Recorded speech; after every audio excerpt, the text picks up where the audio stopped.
What's up everybody? Welcome back to the channel. Today we're going to run through some sandpapers that we use here at the shop and a few things that you can look for when you're buying your sandpapers.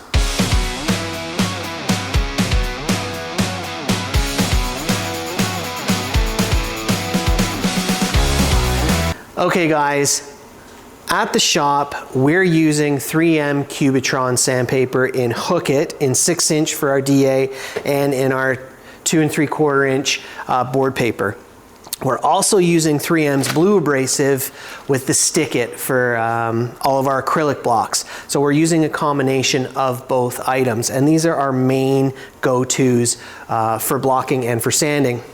Now, our standard grits that we're using here at the shop, we always have in stock. We've got 80, 120, 240, 320, 400, 600, 800 and 1000 is what we're using when we're dry sanding. Those are our main go-tos. In our board file paper, we're stopping at 400 is where we stop with our board paper. Now, why are we using two different sandpapers? Because first off, Cubitron does not come in a Stick It fashion. So we have to use the blue for our Stick It for all of our acrylic blocks when we're doing our body work and blocking our primer. So that's why we have to go to the blue abrasive that 3M offers. It is sort of a price point for 3M, so a medium price point, and that's what they've brought in. So it's relatively new. I think it was released 2.5 years ago.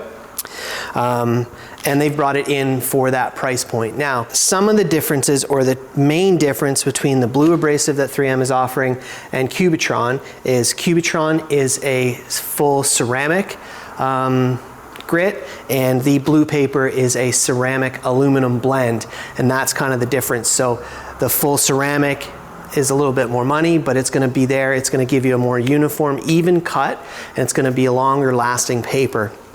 The aluminum and ceramic blend is not going to last as long. You're going to run through that paper and that grit a little bit quicker, but again, you're paying a lot less for it, so you're going to be using you can afford to use a little bit more. And that's kind of the main the biggest difference between those two papers that we're using, other than the Stick It and Hook It fashion.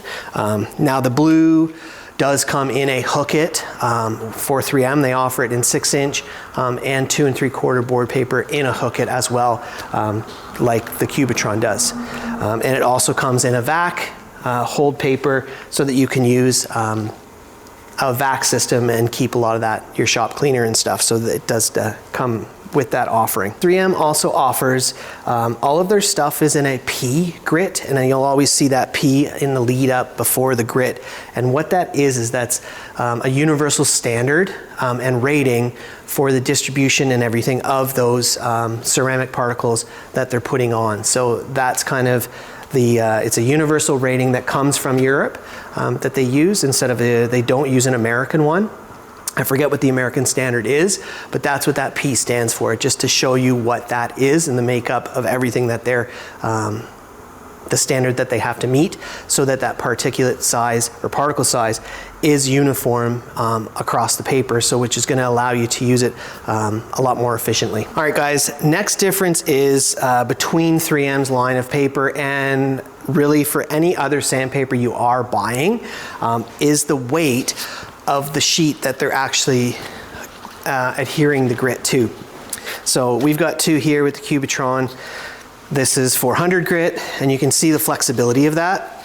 So this is on a C weight paper, okay? So their Cubitron is on a C weight paper, and the weighted ratings for sandpaper typically run from A to F, and A being the most flexible, and F being the most rigid. So as you can see, we have more of this is a 320, so it's a very similar grit, but we can see just, it's a lot more firm and rigid. So this is on a much, probably on an E-weight paper, and the blue is actually on an E-weight paper as well. So it's just a little more thicker. It's not going to bend and contour as much as this. So that's kind of, if you're looking for sandpaper and needing it to do a specific job, if you know, looking for your car or your panel and you're a big contoured bumper, or you've got an old 50s truck that you're working on the fenders and you want something to contour around it, you're going to want to look for something that's a little more flexible, so you're going to look for that lower weight backing paper, and that's going to give you a much better sand and to work around all of those things. So those are the three, well, two of the majors. We just had some old stock here that we use. Working through your grits is a big thing, and stepping up through your grits properly is another big thing. We've seen tons of repairs out there in the wild where you see a bunch of sand scratches and you think that they've just butchered up their their bodywork.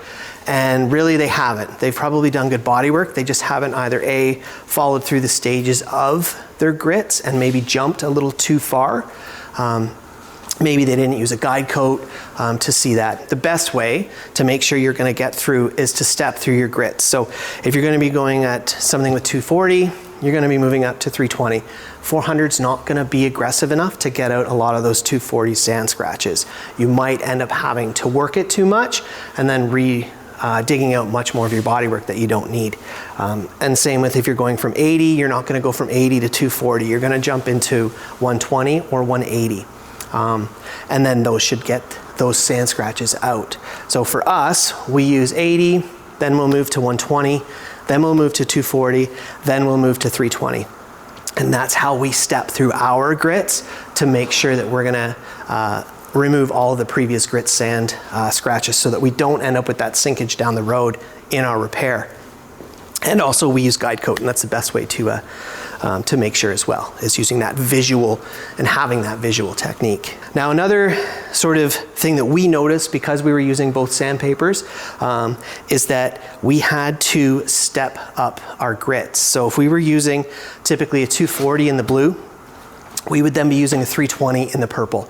So when we were going grit for grit, using 240 and 240, what we were finding is it was cutting a lot coarser and staying sharper and cutting a lot longer.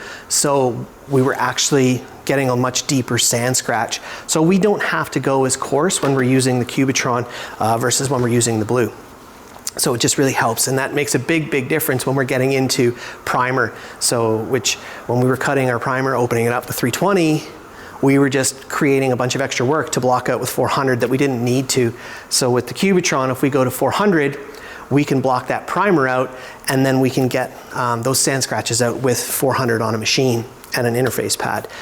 Where before we were doing it with 320 because we were using our blue, and then we would have to jump in and make sure we were blocking it out with our 400 from there. So yeah, guys, those are our grits, and that's what we're using. The Cubitron 2, our 6-inch it has holes in it because it is our vac sand, which we use with our DA paper. Just helps keep the shop clean. If we are using the Cubitron hook it for our board paper, they do have some blocks that we can hook up to the machine so that we can actually keep some of that dust down as well. But typically we're not using a ton of that because we're using more of the blue when we're getting into our heavy body work and stuff. So those are our papers.